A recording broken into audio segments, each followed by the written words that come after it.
बहुत रात हो गई थी। तभी छोटे गोपाल को उसकी चाचा शिवा अपने घर ले आए। गोपाल को देखकर उसकी चाची, ये क्या, आप इसे यहाँ क्यों ले आए और इतने बड़े पेटी में क्या लेकर आए हैं? उमा, ये गोपाल के कपड़े हैं। गोपाल आज के बाद हमारे साथ ही रहेगा। क्या? ये आप क्या कह रहे हैं? ये हमारे साथ क्यों? भैया और भाभी के बाद गोपाल की पूरी जिम्मेदारी मेरी है। मेरे भैया ने आज तक मुझे सहारा दिया। उनके बेटे की देखभाल का जिम्मा मैं उठाने वाला हूँ। उमा को शिवा की ये बात बिल्कुल भी अच्छी नहीं लगी थी। गोपाल के माता पिता का अचानक से देहांत हो गया था और शिवा के सिवा उसका इस दुनिया में अब कोई नहीं था। लेकिन उमा को गोपाल एक आंख नहीं भा रहा था। दिन बीत रहे थे। उमा गोपाल को शिवा के साथ काम करने के लिए खेत में भेज देती थी। अपने बेटे अर्जुन को 56 भोग खाना देती थी, वहीं गोपाल को सूखी रोटी खिलाती थी। कुछ साल बीत गए। अब अर्जुन और गोपाल दोनों बड़े हो गए थे। एक दिन, ए गोपाल, आज पूरे घर की अच्छे से सफाई कर देना और हाँ, बाद में बाजार में जाकर मैं जो कहूँ वो सब सामान ले आना। आज 8 साल बाद मेरा बेटा अपनी शिक्षा लौटने वाला है। मैं नहीं चाहती कि उसके स्वागत में कोई भी कमी हो। खेत से आते समय ये सब ले आना। उमा गोपाल को काम पर भेज देती है। खेत में गोपाल मायूस बैठा हुआ था। तभी उसका दोस्त, क्या हुआ गोपाल, आज फिर से चाची ने कुछ कह दिया क्या? नहीं भोला, अब तो मुझे बातों का भी बुरा नहीं लगता। आदत हो गई है उनके तानों की। आज अर्जुन अपनी शिक्षा पूरी करके लौटने वाला है, इसीलिए वो बहुत खुश हैं। मैं भी अर्जुन के साथ गुरुदेव से शिक्षा प्राप्त करना चाहता था, लेकिन चाची ने मना कर दिया। चाची हमेशा ही मुझ में और उसमें भेदभाव करती आई हैं। हाँ, क्योंकि वो तुम्हारी माँ नहीं है और माँ तो आखिर माँ होती है। सही कहा तुमने मित्र। वो कहते हैं ना कि भगवान हर जगह नहीं पहुंच सकता, इसीलिए उसने माँ को बनाया। लेकिन मेरी माँ को तो भगवान ने ही छीन लिया। मैंने हमेशा चाची में अपनी माँ को ढूंढने का प्रयास किया, पर शायद मेरे जितना बदनसीब और कोई नहीं होगा। गोपाल अपना काम खत्म करके घर आ गया। उसने उमा को उसने मंगाई हुई सब चीजें दे दी। कुछ देर के बाद अर्जुन घर आ गया। अर्जुन को देखकर तो उमा फूले नहीं समा रही थी। उनका वो प्यार देखकर गोपाल की आंखें भर आई और वो नदी किनारे जाकर बैठ गया। तभी वहाँ एक ऋषिवर चलते हुए आ रहे थे। गोपाल ने देखा कि उनके पैर से रक्त बह रहा है। फिर, ऋषिवर, यहाँ बैठिए, आपके पैरों से रक्त बह रहा है। हाँ पुत्र, चलते समय कांटा चुभ गया है। गोपाल ने ऋषिवर के पैर से कांटा निकाला और अपना रुमाल ऋषि के पैर पर बांध दिया। फिर उसने नदी के पास ही एक जड़ी बूटी उठाई और उसका लेप ऋषि के पैर पर लगा दिया। ऋषिवर, इस जड़ी बूटी से आपको शीघ्र ही पीड़ा से मुक्ति मिलेगी। पुत्र, तुम्हारे मुख पर इतनी पीड़ा और ग्लानि क्यों है? तुम इतने कोमल हृदय के हो, मेरी पीड़ा तुमसे देखी नहीं गई, तो तुम स्वयं किस पीड़ा में हो? फिर गोपाल ने अपनी पूरी कहानी ऋषिवर को बताई। तुम्हें इतने ग्लानि के अनुभव की आवश्यकता नहीं है पुत्र। मैं तुम्हारे इस मुखमंडल को देखकर कह सकता हूँ कि तुम बहुत बड़े तकदीर वाले हो। तुम्हारा भाग्य बहुत उज्जवल है। तुम ना सिर्फ खुद अपितु अपने पूरे परिवार का उद्धार करोगे। तुम्हें चिंता करने की कोई आवश्यकता नहीं है।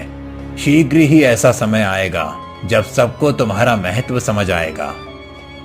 ऋषिवर की बात सुनकर गोपाल को अच्छा लगा। वो घर आ गया। कुछ दिन बीत गए। अभी तक उमा के स्वभाव में कोई बदलाव नहीं आया था। एक दिन राजा बुद्धिवीर के एक दूत गोपाल के गांव पधारे और सब गांव वालों को एकत्रित करके उन्होंने कहा, सुनो सुनो सुनो गांव वालों, हमारे राजा बुद्धिवीर ने हमारे राज्य की राजधानी में एक बहुत ही बड़ी प्रतियोगिता का आयोजन किया है। जो भी उस प्रतियोगिता का विजेता होगा उसे इस राज्य का अगला महामंत्री घोषित किया जाएगा। इसीलिए सभी युवाओं से महाराज का ये अनुरोध है कि वो बड़ी संख्या में प्रतियोगिता में भाग लें और अपना भाग्य आजमाएं। इस बात को सुनकर सभी युवान राजधानी जाने के लिए निकलने लगे। सभी को अपने भाग्य की परीक्षा करनी थी। अर्जुन भी प्रतियोगिता में जाने के लिए तैयार हो रहा था।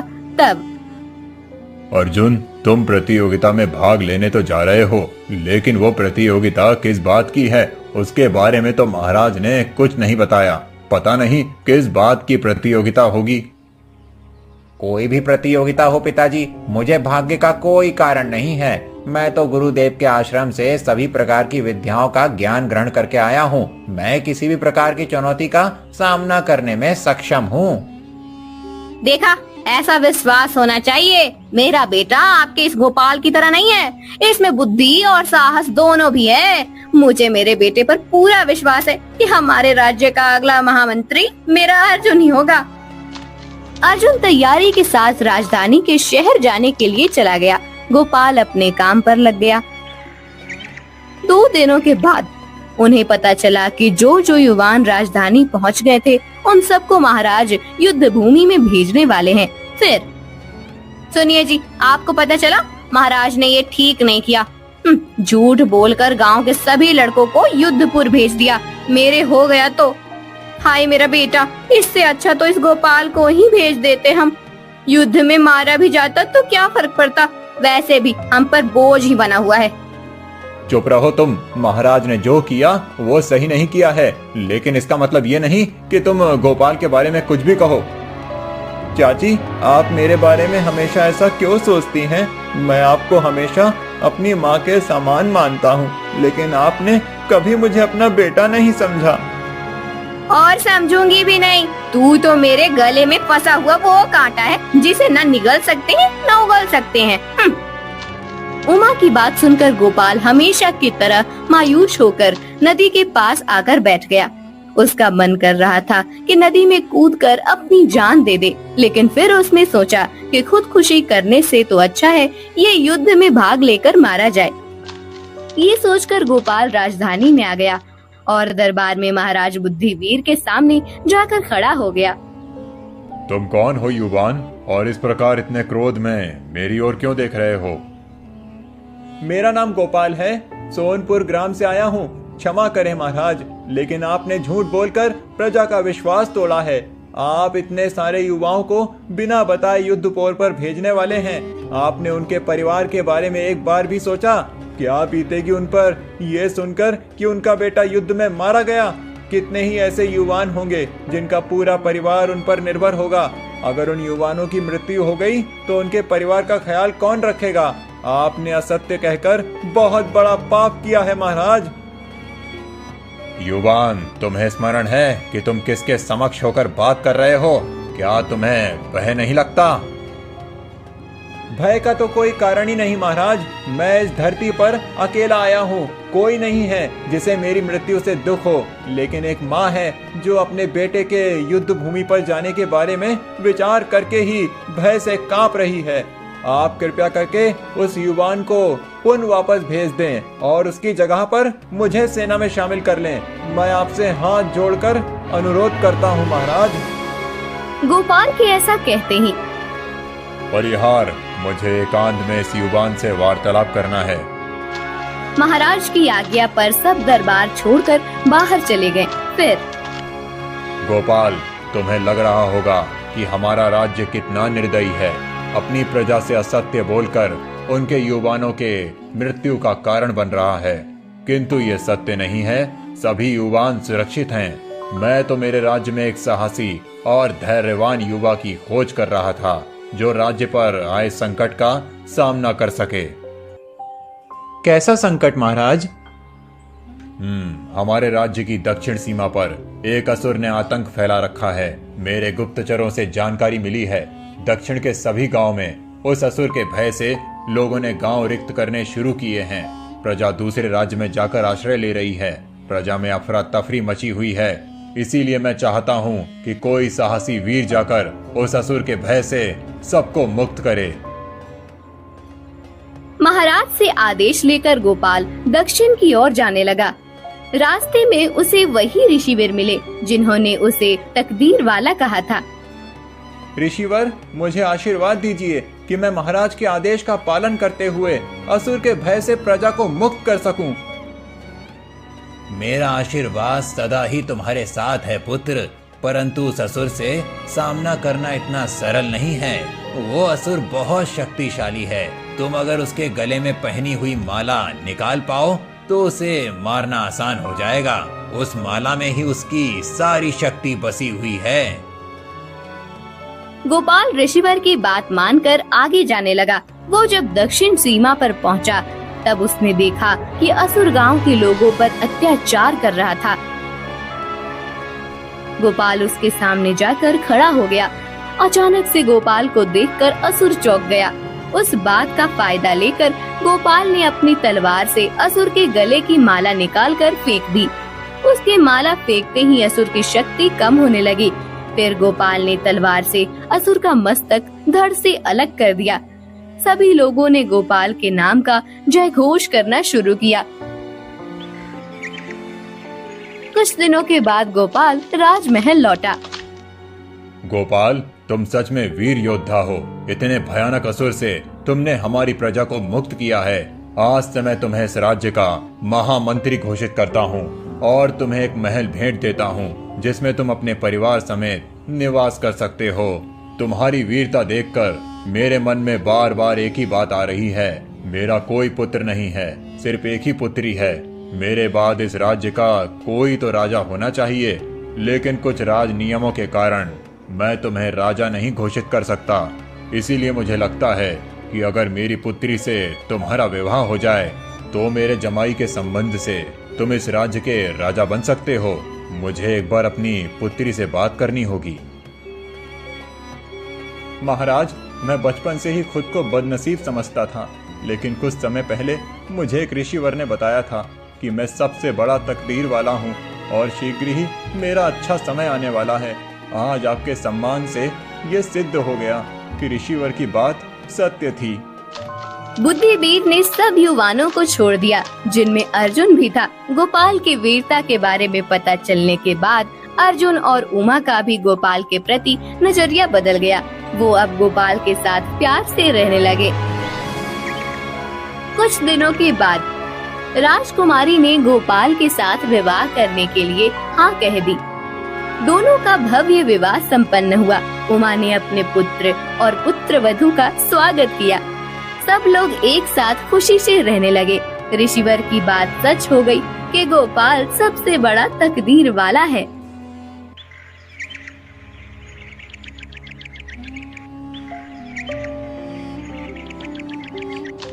धर्मा धोबी बहुत गरीब था।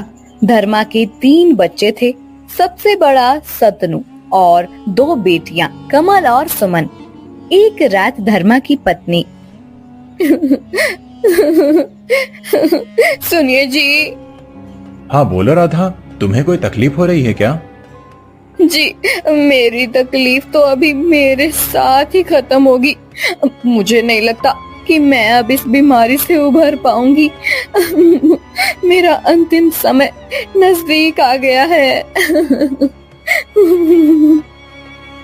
ये क्या बोल रही हो? तुम्हें कुछ नहीं होगा। मैं तुम्हें बड़े से बड़े वैद्य के पास ले जाऊंगा। मैंने सुना है कि उत्तर दिशा में एक बड़े ही ज्ञानी वैद्य रहते हैं। उन्होंने आज तक कई रोगों का इलाज किया है। वो तुम्हें भी ठीक कर देंगे। आप सच कह रहे हैं, लेकिन इतनी दूर जाने के लिए और उन वैद्य जी से इलाज करवाने की हमारी हैसियत नहीं है। कहाँ से लाएंगे इतने पैसे मेरे इलाज के लिए? आपने पहले ही ये घर भी गिरवी रखा है। अब कुछ नहीं होगा। मैं जान चुकी हूँ कि मैं कुछ ही दिनों की मेहमान हूँ। मैं आपसे सिर्फ इतना कहना चाहती हूँ, मेरे जाने के बाद आप हमारे 3 बच्चों का अच्छे से ख्याल रखिएगा। उन्हें मेरी कमी महसूस मत होने दीजिएगा। धर्मा राधा की बात सुनकर बहुत दुखी हो गया। कुछ दिनों के बाद राधा का देहांत हो गया। अब घर के साथ 3 बच्चों की जिम्मेदारी धर्मा पर आ गई थी। एक दिन भद्रा, अब इतनी सी कमाई में गुजारा करना मुश्किल हो रहा है। राधा के इलाज के लिए पहले ही इतना कर्जा लिया हुआ है और घर भी गिरवी रखा है। समझ नहीं आता कि आमदनी बढ़ाने के लिए क्या करूं। कल ही पता चला है कि राजमहल में राज्य वस्त्र धोने के लिए एक धोबी की जरूरत है। तुम मंत्री जी को जाकर मिलो, शायद वो तुम्हारा काम कर दें। अगले दिन धर्मा मंत्री को जाकर मिलता है। मंत्री जी, मैंने सुना है कि महल के वस्त्र धोने के लिए एक धोबी की जरूरत है। हाँ, जरूरत तो है, लेकिन हमें ऐसा धोबी चाहिए जो विश्वास पात्र हो। राजमहल के वस्त्र कितने ऊंचे होते हैं, ये तो तुम्हें पता होगा।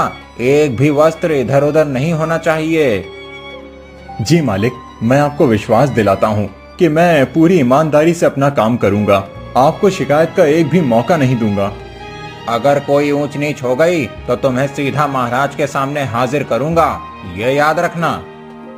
ऐसी नौबत नहीं आएगी मंत्री जी। आपके यहाँ जो नाथा काका सालों से काम कर रहे हैं, उन्होंने ही मुझे काम सिखाया है। मैं उनसे पूछकर ही सब काम करूंगा। ठीक है, कल से आकर वस्त्र ले जाना। अगले दिन से धर्मा राजमहल का वस्त्र धोने का काम करने लगा। एक दिन धर्मा के घर एक योगी बाबा आए। वत्स, भूखा हूँ, कुछ खाना खिलाओ। आइए बाबा, यहाँ बैठिए, मैं अभी आपके लिए कुछ खाने को लाता हूँ। धर्मा योगी बाबा को बिठाकर भीतर चला गया। उसने अपनी पूरी रसोई में ढूंढा, लेकिन बाबा जी का पेट भर सके इतना पर्याप्त खाना उसके पास नहीं था। धर्मा ने एक डिब्बे देखा, 2 रोटियां बन सके उतना ही आटा बाकी था। धर्मा ने उस आटे की कटोरियां बनाई। फिर बाबा जी क्षमा करें, लेकिन मेरे पास आपका पेट भर सके उतना पर्याप्त खाना नहीं है। जो आटा बचा था उसकी 2 रोटियां बनाई हैं, इसे खाकर मुझे कृतार्थ करें। तुम्हें क्षमा मांगने की आवश्यकता नहीं है। इतना खाना मेरे लिए पर्याप्त है, और ये खाना मेरे लिए पर्याप्त है या नहीं, इससे महत्वपूर्ण ये है कि तुमने अपने या अपने परिवार के बारे में विचार ना करते हुए घर में जितना भी खाना था वो मुझे दिया। तुम सत्य में एक दयावान मनुष्य हो। तुम्हारे छोटे छोटे बालक हैं, परंतु फिर भी तुमने एक भी बार विचार नहीं किया कि अगर सारा खाना बाबा जी को दे दिया तो वो बालक भूखे रह जाएंगे। मैं तुमसे अति प्रसन्न हूँ वत्स। आपका आभार योगी बाबा, लेकिन मैं क्या करूं? इस गरीबी से जितना छुटकारा पाने की कोशिश करता हूं, उतनी ये बढ़ती ही रहती है। इसका एक ही उपाय है वत्स, शिक्षा। शिक्षा ही तुम्हारे परिवार को इस गरीबी से बाहर ला सकती है। तुम्हारे इस पुत्र को अच्छी शिक्षा दो, ताकि ये आगे जाकर कुछ ऐसा काम कर सके जिससे वो तुम्हारे परिवार की सहायता कर सके। लेकिन बाबा जी, हमें कौन शिक्षा देगा? हम गरीबों को शिक्षा लेने के नाम पर भी उपहास का पात्र बनाया जाता है, और शिक्षा इतनी महंगी होती है कि मैं मेरे बेटे को पढ़ा नहीं सकता। अगर ऐसी बात है तो तुम अपने पुत्र को मेरे साथ भेजो। मैं तुम्हारे पुत्र को शिक्षित करूंगा, उसे सारी विद्याओं का ज्ञान दूंगा, जिससे ये आगे जाकर एक ऐसा युवक बने कि हर कोई इसे अपने साथ काम करने के लिए बुलाए। योगी बाबा की बात धर्मा ने मान ली और अपने बेटे शंतनु को भेज दिया। 12 साल बीत गए। 12 सालों बाद शंतनु एक युवा बनकर लौट आया। उसने जो शिक्षा योगी बाबा से प्राप्त की थी, उसका तेज उसके चेहरे पर साफ झलक रहा था। धर्मा अपने बेटे के आने की खुशी मना ही रहा था कि तभी मंत्री का एक सेवक आया और उसने धर्मा को महल में हाजिर होने को कहा। धर्मा राजमहल चला गया। फिर महाराज, ये वही धोबी है जिसने राजमहल के वस्त्रों की चोरी की है। मंत्री की बात सुनकर धर्मा के पैरों तले जमीन खिसक गई। नहीं महाराज, मैंने कोई चोरी नहीं की है। महाराज, ये असत्य बोल रहा है। मेरे सेवक ने कल इसे 15 वस्त्र धोने को दिए थे, परंतु जब इसने वस्त्र वापस किए तब वो सिर्फ 12 ही थे। नहीं महाराज, सेवक ने मुझे सिर्फ 12 ही वस्त्र दिए थे। अच्छा, तो मैं असत्य बोल रहा हूँ। नहीं, मैं ऐसा नहीं कह रहा हूँ, लेकिन मैंने चोरी नहीं की है। मैं तो यहाँ सालों से काम कर रहा हूँ। आज तक कभी भी मैंने एक भी वस्त्र को इधर उधर नहीं किया, तो आज मैं ऐसा क्यों करूँगा? क्योंकि इस बार जो तुम्हारे पास वस्त्र धुलने के लिए आए थे, उनमें सोने के तार लगे हुए थे। उन सोने की तारों को देखकर तुम्हारी नीयत में खोट आई होगी। नहीं महाराज, ये सच नहीं है। धर्मा धोबी, हम कैसे मान लें कि तुम सच बोल रहे हो? तुम्हारे पास अपनी बात को सत्य साबित करने का कोई प्रमाण है? नहीं महाराज, मेरे पास ऐसा कोई प्रमाण नहीं है, लेकिन मैं सच कह रहा हूँ, मैंने चोरी नहीं की है। महाराज, महाराज, आप तो बहुत दयालु हैं, मेरा न्याय कीजिए महाराज। मैं तुम्हें कल तक का समय देता हूँ। अगर तुम ये साबित कर सको कि तुमने चोरी नहीं की है, तो तुम्हें दंड नहीं मिलेगा। धर्मा घर आ गया। क्या हुआ पिताजी, आपको राजमहल में क्यों बुलाया था? क्या बताऊं बेटा, तुम आज ही आए हो, लेकिन मैं तुम्हें इतने सालों बाद मिलने की खुशी भी नहीं मना सका। बेटा, मंत्री का कहना है कि मैंने सोने के तार लगे हुए राज्य वस्त्र चुराए हैं। क्या? वो ऐसा कैसे कह सकते हैं? बेटा, उनका कहना है कि उन्होंने मुझे 15 वस्त्र दिए थे, जबकि मेरे पास तो सिर्फ 12 ही वस्त्र आए थे धुलने के लिए। पिताजी, आपको पक्का याद है आपके पास 12 ही वस्त्र आए थे? हाँ बेटा, मैं वस्त्रों की गिनती में कभी कोई गलती नहीं करता। मैं इतने सालों से ये काम कर रहा हूँ, अब तो मैं देखकर ही बता सकता हूँ कि कितने वस्त्र हैं। कमल और सुमन से पूछते हैं, शायद ऐसा हुआ हो कि आप घर नहीं हैं, तब कोई सेवक आकर वस्त्र दे गया हो। सुमन, कमल, यहाँ आओ। जी भैया। मुझे याद करके बताओ कि उस दिन मंत्री जी की तरफ से कोई सेवक आकर वस्त्र देकर गया था? भैया, जब सेवक आया था तब पिताजी घर पर ही थे। पिताजी ने सारे वस्त्र गिन कर लिए थे। नहीं, उसके बाद जब पिताजी वस्त्र धोने के लिए गए थे, तब फिर से कोई आकर गया होगा। नहीं भैया, पिताजी के जाने के बाद कोई नहीं आया था। मतलब पिताजी आप जैसा कह रहे हैं, उन्होंने आपको सिर्फ 12 ही वस्त्र दिए थे। हाँ बेटा, लेकिन दिक्कत यह है कि ये बात मैं साबित कैसे करूं? महाराज ने मुझे कल तक का समय दिया है। उन्होंने कहा है कि मुझे कल ये साबित करना होगा कि सेवक ने मुझे 12 ही वस्त्र दिए थे। पिताजी, जब उसने आपको वस्त्र दिए थे, तब उसके सामने आपने गिने थे? हाँ बेटा, पूरे 12 वस्त्र थे, लेकिन अब मैं ये बात साबित कैसे करूं? मेरे पास तो कोई प्रमाण नहीं है और ना ही कोई गवाह। सुमन और कमल की बात कोई नहीं मानेगा, क्योंकि वो मेरी बेटियां हैं और बाहर का कोई आदमी वहाँ पर मौजूद ही नहीं था उस समय। पिताजी, आप बिल्कुल भी चिंता मत कीजिए, हम तीनों को आप पर पूरा विश्वास है। तुम लोगों का तो विश्वास है बच्चों, लेकिन अगर महाराज को विश्वास नहीं हुआ तो वो मुझे उस बात का दंड देंगे जो गुनाह मैंने किया ही नहीं है। जिंदगी भर गरीबी से गुजरता रहा और अब इस उम्र में अब ये चोरी के इल्जाम की जिल्लत। पिताजी, आप ज्यादा मत सोचिए, निश्चिंत होकर सो जाइए। मैं योगी बाबा के पास से शिक्षा प्राप्त करके आया हूँ और अब मुझे उस शिक्षा का प्रयोग आपको न्याय दिलाने में करना होगा। कल ही मैं आपके साथ राजमहल में चलता हूँ, फिर देखना क्या होता है। अगले दिन धर्मा के साथ संतनु राज दरबार में पहुंचता है। दरबार में महाराज के साथ मंत्री और बाकी सब मौजूद होते हैं।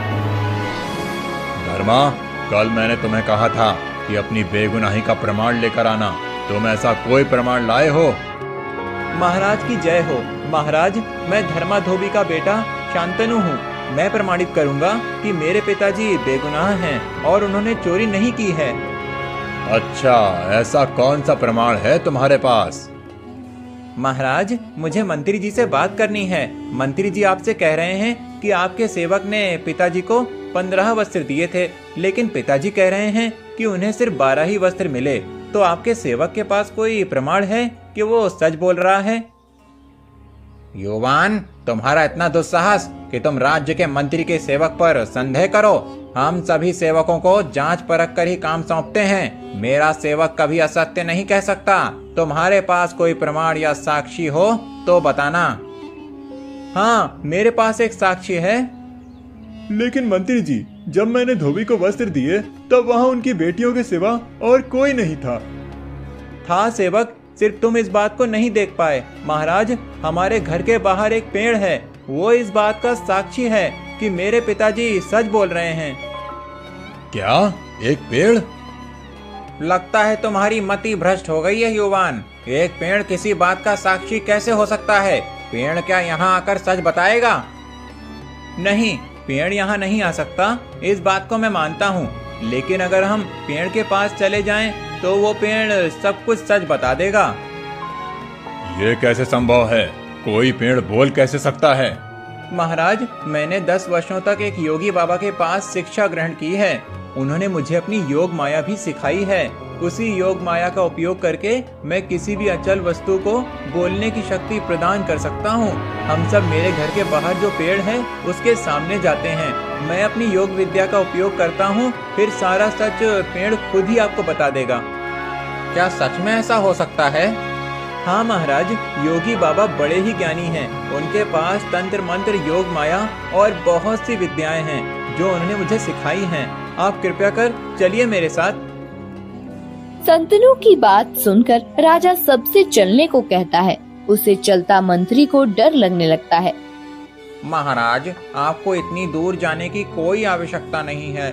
मुझे अभी याद आया कि सेवक ने 12 ही वस्त्र दिए थे। वो 3 वस्त्र तो मेरे कक्ष में ही छूट गए थे। मंत्री, ये बात आप अभी बता रहे हैं? आपकी वजह से आज मेरे हाथ एक बेगुनाह को सजा हो जाती। महाराज, वो मुझे स्मरण नहीं था। अच्छा, तो आपको ठीक उसी समय पर इस बात का स्मरण कैसे हुआ? महाराज, कहीं मंत्री जी कोई बात छुपा तो नहीं रहे हैं? मैं भला क्या छुपाऊंगा? मैंने जो भी सत्य है वही कहा है। महाराज देखिए, इनकी लड़खड़ाती हुई जुबान ही इस बात का प्रमाण है कि मंत्री जी कुछ छुपा रहे हैं। तुम सही कह रहे हो युवान। मंत्री, सत्य क्या है? हमें अभी इसी क्षण बताओ। महाराज, मुझे क्षमा करना। सत्य तो ये है कि वो वस्त्र मैंने ही चुराए थे।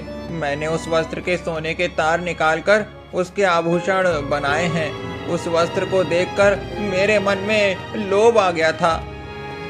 मंत्री, आपने चोरी की और उसका सारा दोष एक बेचारे धोबी पर डालने का प्रयास किया। मैं इसी क्षण आपको राज्य से निष्कासित करता हूँ। मंत्री चला जाता है। युवान, मैं तुम्हारी प्रतिभा से सत्य में प्रभावित हो गया हूँ, परंतु तुम्हारे पास सत्य में ऐसी विद्या है जिससे पेड़ बात कर सकता है? नहीं महाराज, मेरे पास ऐसी विद्या नहीं है। मैंने तो बस मंत्री जी को फंसाने के लिए ये जाल फेंका था। मुझे अपने पिताजी पर पहले से ही विश्वास था। मेरे पिताजी कभी झूठ नहीं बोल सकते और ना ही उनकी तरफ से वस्त्रों की गिनती में भूल हो सकती है। इसीलिए मैंने मंत्री जी को टटोला, लेकिन उन्होंने गुनाह किया था। इसीलिए पेड़ की बात करने पर वो डर गए और सब कुछ सच बता दिया। वाह धर्मा, तुम्हारा बेटा तो होनहार है। युवान, तुमने अपनी सूझबूझ का एकदम सही उपयोग किया है। हमारे राज्य को ऐसे ही मंत्री की जरूरत थी जो अपनी सूझबूझ और बुद्धि का उपयोग राज्य के हित के लिए करे। युवान, मैं तुम्हें आज से ही इस राज्य का मंत्री नियुक्त करता हूँ। धर्मा, आज से तुम अपने पुत्र और अपने परिवार के साथ मंत्री कक्ष में रहोगे। महाराज चले जाते हैं। अगले ही दिन संतनु अपने बहनों और धर्मा के साथ राजमहल में अपने कक्ष में रहने चला जाता है। अच्छी शिक्षा की प्राप्ति से एक गरीब का पूरा जीवन संवर जाता है।